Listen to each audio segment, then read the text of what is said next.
morning and welcome into First Take. Skip Bayless and Molly Karam here with you in Bristol. Stephen A. joining us from the City of Angels. Good morning, gentlemen. Good morning. What's going on? How y'all doing? We're good. One of us is.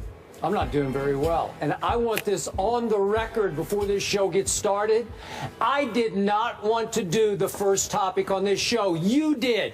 You brought it up in our pre-show meeting. We got to do that. So you do it. Go ahead. Be my guest. By the way, is that a blue suit that you have on right now? No, it's gray.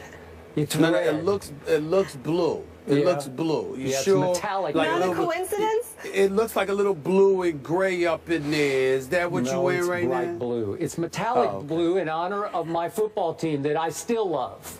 Okay. Yeah. All right. Loyal. Yeah. Through and through. I'm here for you today. Yeah. No, he's That's not. not true. He's not here for you. He's hanging out in L.A. All right, let's get into it. Coming up, Steel City, there is a new man in black and gold. Michael Vick is officially a Steeler. How will it all play out? We'll get into that. Plus, one of the Bennett brothers sounds off. The Seahawks' Michael Bennett isn't holding back. Wait till you hear what he had to say. But first, as Skip mentioned, we kick things off in Big D, where America's team took a huge hit. Cornerback Orlando Scandrick told our Ed Warder in a text message he's torn both his ACL and MCL in his right knee and that he will undergo surgery and miss the season. Scandrick's leg bent awkwardly under rookie receiver Lucky Whitehead at the end of a play during practice in Oxnard, California. In another text sent to Warder, Scandrick said, "I'll be back and I'll be better than ever." Stephen A., since this is your topic, how big of a loss is this for the Cowboys? Well, obviously, it's a devastating loss. I mean, when you consider some of the things that have been highlighting in the articles that have been written about Scandrick. First of all, you know, he's been a friend of the show. He's been on a couple of times. We wish him the best in all seriousness.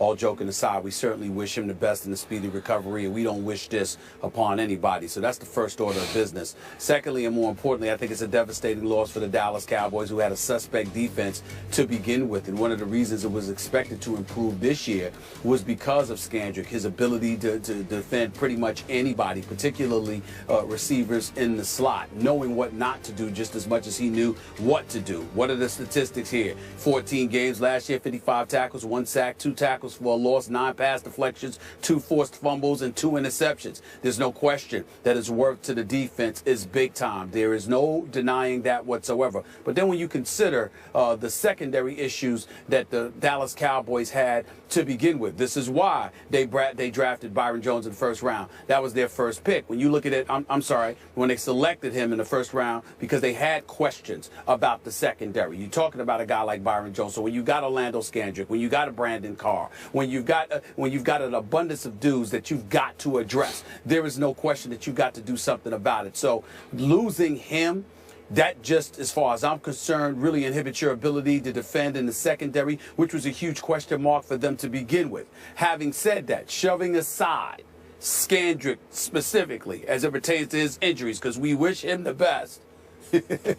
When you talk about the Cowboys, it just amazes me how stuff just finds a way to happen with this team. I just want to emphasize, Skip, for the purposes of the show, these are the kind of things, again, it's not about injuries. It's about to whom, it's about at what time, it's about at what times things happen, where the catch that wasn't a catch but really was a catch, etc. When I say an accident waiting to happen, these are the things that I mean. Whether it be the key pivotal individuals in terms of their health, Sean Lee last year, Scandrick this year, whether it's the catch that wasn't a catch that really should have been a catch with Des Bryant, somehow, some way, whatever needs to go wrong with the Cowboys will go wrong. So my heart's out to you. And the reason why I wanted to bring this subject up to the top of the show, because I wanted to let America know I'm here for my brother from another mother. I'm here for my big brother from another mother. Hold on, because I'm getting a little bit emotional right now. Just think about, hold on. You know, look, man, I'm sorry for you, Skip. I really am.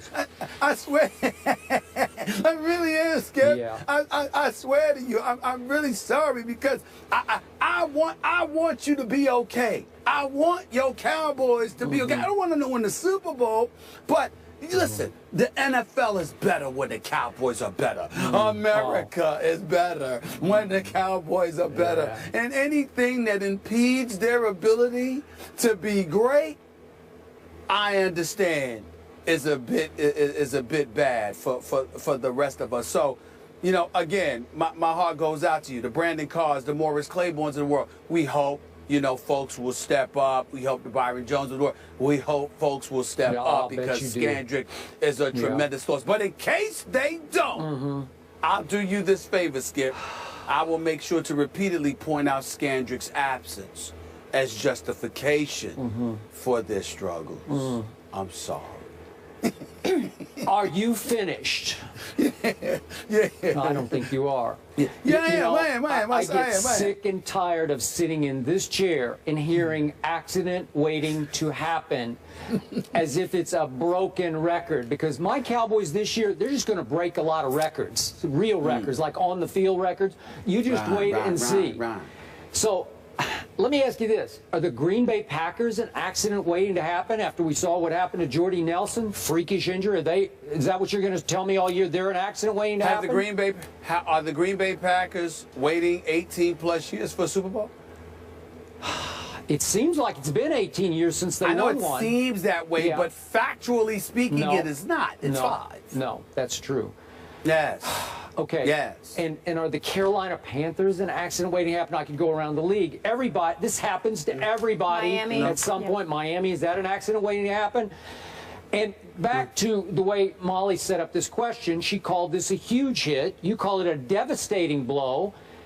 And I'm starting to wonder, as much as I like Orlando Scandrick, is he Deion Sanders? Is that what we're saying today? I mean, is he Everson Walls? Or if I can go way back, is he Cornell Green? Google him. Look him up if you don't know who he is. Is that what we're talking about here? I love Orlando Scandrick. I like having him on this show. He's a ball hawk. He's a hitter. He's a blitz specialist. I get all that. He has been the spirit of a secondary that last year was just okay. It was decent, but it wasn't great. In fact, there are many times it wasn't very good, even with the Deion Sanders that is Orlando Scandrick. So God bless him. Hope he heals quickly. Hope he gets back soon. Obviously, it's not going to be this year. But I'm looking at a defense that's still going to be way better than it was last year. You mentioned Molly's own, Connecticut. Did we lose Stephen A? I think you know what? It's I'm right here. I don't need you. We just lost. Oh, we lost him. Did y'all lose me? Shut him out. I see y'all perfect. Turn him off. I see y'all perfect. Because we don't need him anymore. It's just Molly and I. There's this kid named Byron Jones. You know, there he is. He's a Yukon guy, right? Yes, he's a Yukon Husky. Maybe he'll get pressed into service a little quicker because I think he's really talented. Mo Claiborne was a middle first-round pick who I love coming out of LSU. He has had his struggles, but he is back. And I think he's going to be better than ever. I'm looking at Tyler Patman, who just keeps making plays. Maybe he'll fill in the slot for Orlando Scandrick now and be pretty good. And I'm looking at a pass rush that's going to be 10 times, 100 times better than it was last year, which will help cover for the defensive backfield. Well, Greg Hardy, I know he's going to be gone for 4 games, but he's going to be there in the 5th game. And Stephen A., Randy Gregory, every time I look up in a preseason game, he is flashing off my screen because he was a steal in the draft of a high first-round pick they stole in the 2nd round, as you know. Okay, now what? I want you to be careful. Again, I'm here for you. Yeah. I'm here for you. You hate the Cowboys and you know it. It's okay. I'm it's okay. here I for accept you. it. Hey, listen.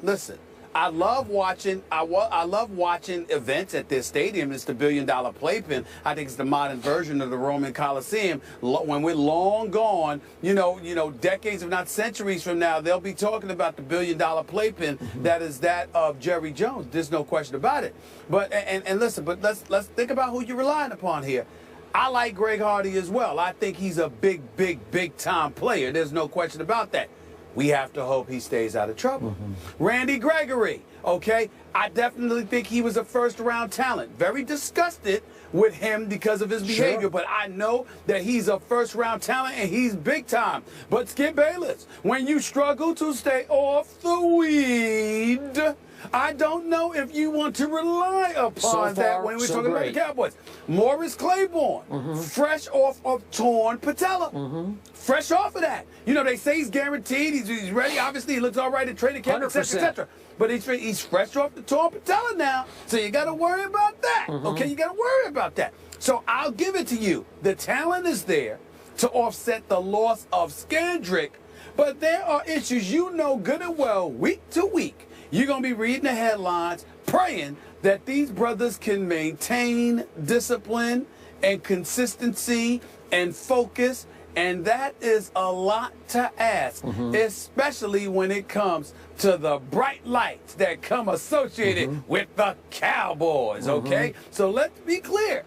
I understand what you're saying, and I anticipate that you will have a very, very productive season. But I got news for you, Skip Bayless, and I reserve the right to address this at a later date.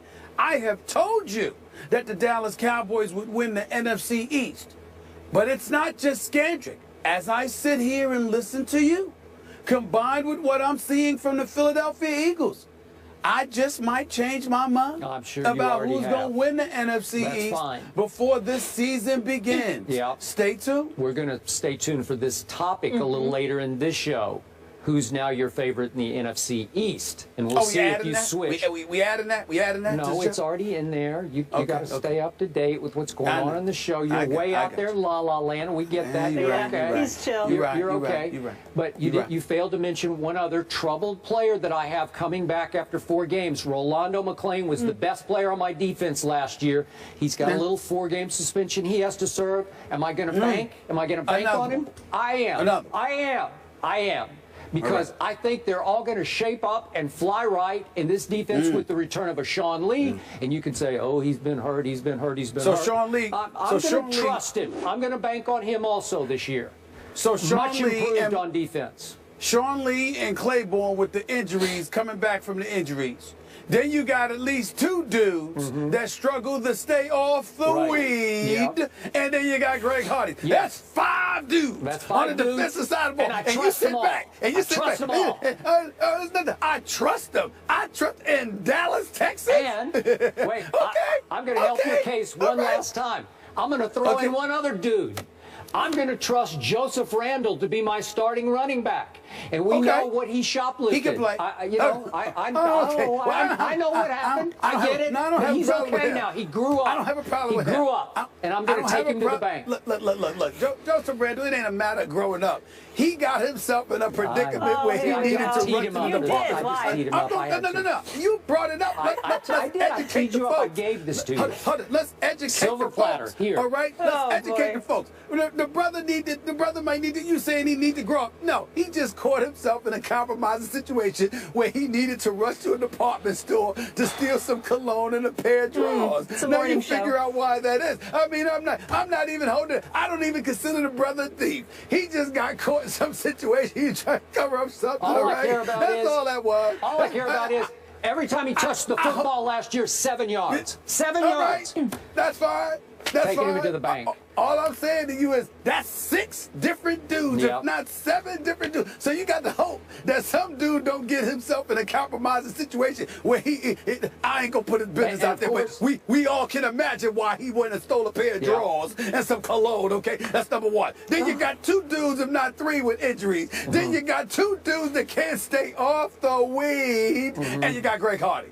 All of those things are gonna align themselves, right? Forgot. He ain't got nothing to worry about, right? I got the best receiver in pro football. I got Des Bryant, and Des has had a few issues in his past, but they're all in his past now.